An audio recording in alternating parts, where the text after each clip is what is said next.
নমস্কাৰ আপোনালোক সকলোকে আকৌ এবাৰ মোৰ চেনেলত স্বাগতম জনাইছো। আজি আপোনালোকৰ ওচৰলৈ লৈ আহিছো দুটা ৰেচিপি। এটা হৈছে ভেজ পোলাও আৰু এটা হৈছে চিকেন কাৰী। ভেজ পোলাও ৰেচিপিটো অৱশ্যে সকলোৱে জানেই, তথাপিও মই বনালো, তাৰ বাবে ভিডিঅ' কেইটা আপোনালোকক দেখাও। আৰু যেটো চিকেন কাৰী হয় সেইটো একদম সহজ পদ্ধতিত বনাইছো, যাতে একদম কম মছলা আপোনালোকৰ ঘৰত থকা মছলাখিনিৰে আপোনালোকে ব্যৱহাৰ কৰি এবিধ সুন্দৰ মাংস বনাব পাৰে। তেন্তে আহক আমি ভিডিঅ'টো আৰম্ভ কৰোঁ। মই ইয়াত লোকেল মাংস 250 গ্ৰাম লৈছো। এতিয়া এইখিনি মেৰিনেট কৰিম। তাৰ বাবে মই নিমখ অকমান দিছো আৰু হালধি ব্যৱহাৰ কৰিছো অকমান। মই বেছিকৈ দিয়া নাই, যেহেতু আমি পিছত আকৌ দিব লাগিব। এতিয়া গোটেইখিনি ভালদৰে সানি লৈ মই এইখিনি মেৰিনেটৰ বাবে আধা ঘণ্টা থৈ দিম। এইখিনি মই আধা ঘণ্টা থৈ দিছো আৰু আনফালে মই মাংসৰ বাবে শুকান জলকীয়া প্ৰায় 6-7টা মান গৰম পানীত 5 মিনিট ৰেষ্টৰ বাবে থৈ দিম। আৰু এয়া চাওক 5 মিনিট পিছত এইখিনি এতিয়া মিক্সাৰ গ্ৰাইণ্ডাৰত পিচি লম। চাওক ইয়াৰ পানীখিনি কালাৰটো একেবাৰে অলপমান ৰঙা হৈ গৈছে। আৰু ইয়াত মই আদা নহৰুখিনিও দি দিম। এইখিনিৰ মই ভালদৰে মিহি পেষ্ট এটা বনাই লম। আপোনালোকে ইচ্ছা কৰিলে যদিহে বেছি জলকীয়া খায় তেতিয়াহ'লে যেটো জ্বলাৰ পানী আছিল সেইখিনি দিব পাৰে। আৰু এয়া চাওক আমাৰ এইখিনি পিছা হৈ গৈছে। আৰু আনফালে মই এটা কেৰাহীত সৰিয়হৰ তেল দিছো। তেলখিনি গৰম হোৱাৰ পিছত মই ডাঙৰ ডাঙৰকৈ কাটি লোৱা দুটা পিয়াজ ব্যৱহাৰ কৰিছো। আৰু এতিয়া মই এইখিনি ইয়াত দি দিম। পিয়াজখিনি ভালদৰে ভজা হোৱাৰ পিছত মই ইয়াত অকমান নিমখ ব্যৱহাৰ কৰিছো। আৰু নিমখখিনি দি মই ভালদৰে লৰাই দিম।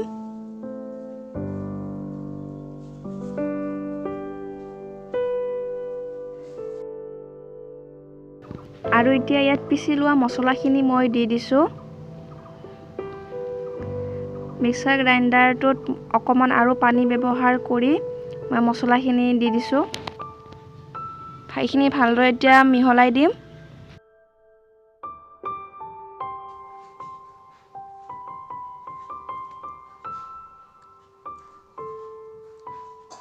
আৰু এতিয়া মই ইয়াত আধা চামুচ জিৰা গুড়া ব্যৱহাৰ কৰিছো।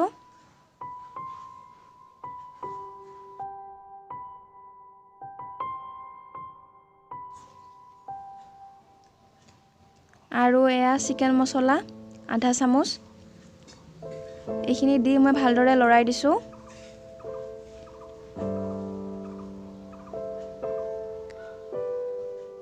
মই লো মিডিয়াম ফ্লেমত মছলাখিনি ভাজিছো। আৰু এয়া চাওক আমাৰ সাইডত মছলাখিনিয়ে তেল এৰিছে।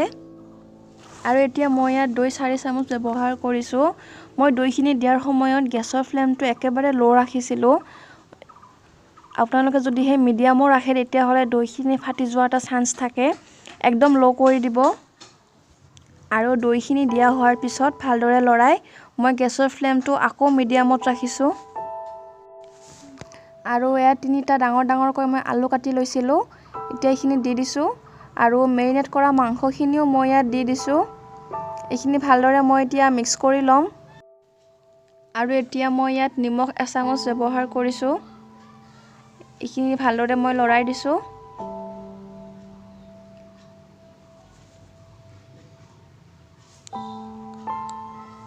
আৰু মই প্ৰায় এইখিনি 10 মিনিটৰ বাবে সিজিবলৈ থৈ দিম।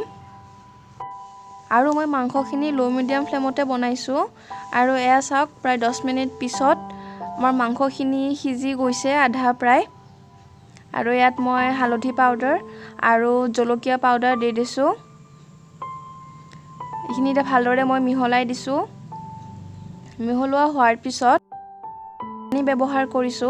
মই পানী প্ৰায় 5 কাপ ব্যৱহাৰ কৰিছো। মই মাংসখিনি জুলীয়া কৰিছো, সেইবাবে মই পানী অকমান বেছিকৈ ব্যৱহাৰ কৰিছো।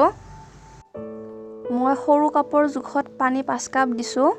যদিহে আপোনালোকে গ্ৰেভি খাই ভাল পায় তেতিয়াহ'লে পানী বেছিকৈ ব্যৱহাৰ নকৰিব, যিহেতু আমাৰ ভাজা হোৱাতে আধা মাংসখিনি সিজিয়ে গৈছিল। পানীখিনি দিয়া হোৱাৰ পিছত মই ইয়াক আকৌ 10 মিনিটৰ বাবে লো মিডিয়ামত ৰাখিছোঁ আৰু 10 মিনিট পিছত মই ইয়াত কচুৰি মেথি শেষত ব্যৱহাৰ কৰিছোঁ মই এইখিনি ভালদৰে গৰম কৰি লৈছিলোঁ আৰু দুইখন হাতৰ তলুৱাত ৰাখি মই এইখিনি ভালদৰে ক্ৰাছ কৰি লৈছোঁ আৰু এতিয়া এইখিনি মই মাংসত দি দিম আৰু এয়া মই গৰম মছলা লৈছোঁ লং ইলাইচি দালচিনি আৰু জালুক মই এইখিনি ভালদৰে পিচি লৈছোঁ আৰু এইখিনিও মই মাংসত দি ভালদৰে লৰাই দিছোঁ আৰু এয়া চাওক আমাৰ পানীখিনি প্ৰায় নোহোৱা হৈ গৈছে আৰু মই আলু ভাঙি দিছিলোঁ আৰু প্ৰায় মোৰ এইখিনি ডাঠ হৈ আহিছে মই এতিয়া এইখিনি নুমাই থৈ দিম আৰু এয়া আমাৰ মাংস ৰেডি হৈ গ'ল এতিয়া আহক আমি নেক্সট ৰেচিপিটোলৈ আগবাঢ়ো ভেজ পোলাও পোলাওৰ বাবে মই এতিয়া লৈছোঁ বিন আধা পোৱা অৰ্থাৎ 125 গ্ৰাম আৰু গাজৰ 125 গ্ৰাম আৰু পিঁয়াজ দুটা লৈছোঁ আৰু এইফালে মই বাদাম কাজু বাদাম আৰু খিচমিচ লৈছোঁ মই এইখিনি তিয়াই থৈছোঁ পোলাওৰ বাবে মই আধা কেজি বাসমতি চাউল ব্যৱহাৰ কৰিছোঁ মই এইখিনি আধা ঘণ্টাৰ বাবে পানীত তিয়াই থৈ পিছত মই পানীখিনি ভালদৰে টুকি লৈছোঁ আৰু কুকাৰ এটা মই গৰম হ'বলৈ দিছোঁ আৰু ইয়াত মই ৰিফাইন তেল ব্যৱহাৰ কৰিছোঁ পোলাওত সদায় ৰিফাইন তেল ব্যৱহাৰ কৰিব আৰু এইখিনি গৰম হোৱাৰ পিছত মই ইয়াত তেজপাত আৰু শুকান মছলা লং ইলাইচি দালচিনি আৰু গোটা জিৰা মই গোটেইখিনি দি ভালদৰে লৰাই দিছোঁ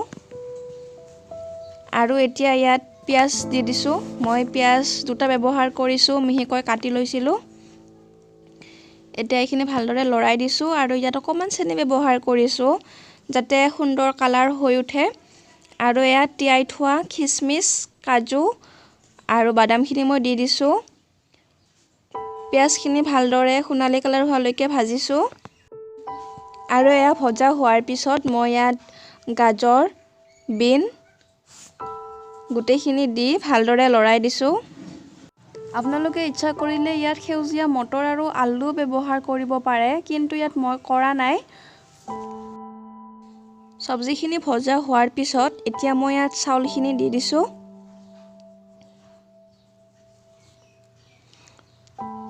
চাউলখিনি দি মই গোটেইখিনি লৰাই দিছোঁ আৰু এতিয়া চাউলখিনিও মই অকণমান টাইম ভাজিম চাউলখিনি দিয়াৰ পিছত সাৱধানে লৰাই দিব যাতে আমাৰ চাউলখিনি ভাঙি নাযায় নহ'লে পোলাওখিনি ভাল নহ'ব সোৱাদ আৰু এয়া চাওক ভজা হোৱাৰ পিছত মই ইয়াত পানী ব্যৱহাৰ কৰিছোঁ পানী বেছিকৈ ব্যৱহাৰ কৰা নাই ভাতত যিমান পানী দিয়ে সিমান পোলাওত কেতিয়াও পানী নিদিব আপোনালোকে অকণকৈ দি ভালদৰে লৰাই চাব যাতে বাছ চাউলখিনি জুবি খোৱাকৈহে পানী দিব বেছিকৈ পানী নিদিব নহ'লে ভাল নহ'ব পোলাওখিনি বেছি পানী হৈ গ'লে এয়া মোক চাওক মই বহুত পানী দিয়া নাই মাত্ৰ চব্জি আৰু চাউলখিনি ডুব যোৱাকৈ মই বাছ অকণমান পানী দিছোঁ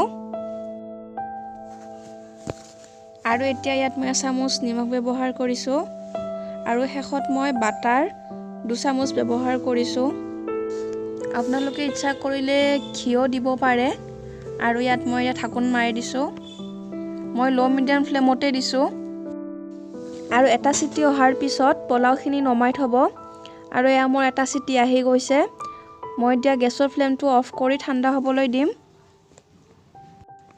আৰু এতিয়া ঠাণ্ডা হোৱাৰ পিছত মই ঢাকোন খুলি চালোঁ চাওক কি ধুনীয়া কালাৰ আহিছে আৰু পোলাও এটা পুৰা হৈ গৈছে লাগি ধৰা নাই শেষত মই বাটাৰ দিয়াৰ কাৰণে এয়া চাওক কি ধুনীয়াকৈ সিজি গৈছে আৰু এতিয়া মই এয়া চাৰ্ভ কৰিছোঁ আমাৰ যিখিনি আগতে হৈছিল চিকেন কাৰীৰ লগত আপোনালোকে এই ভিডিঅ'টো চাই কেনে পালে নিশ্চয় জনাব লগতে লাইক শ্বেয়াৰ এণ্ড ছাবস্ক্ৰাইব কৰিব নাপাহৰিব এই সহজ ৰেচিপি দুটাৰ বাবে তেন্তে নেক্সট ভিডিঅ'ত আকৌ লগ পাম আজিলৈ আহিছোঁ ধন্যবাদ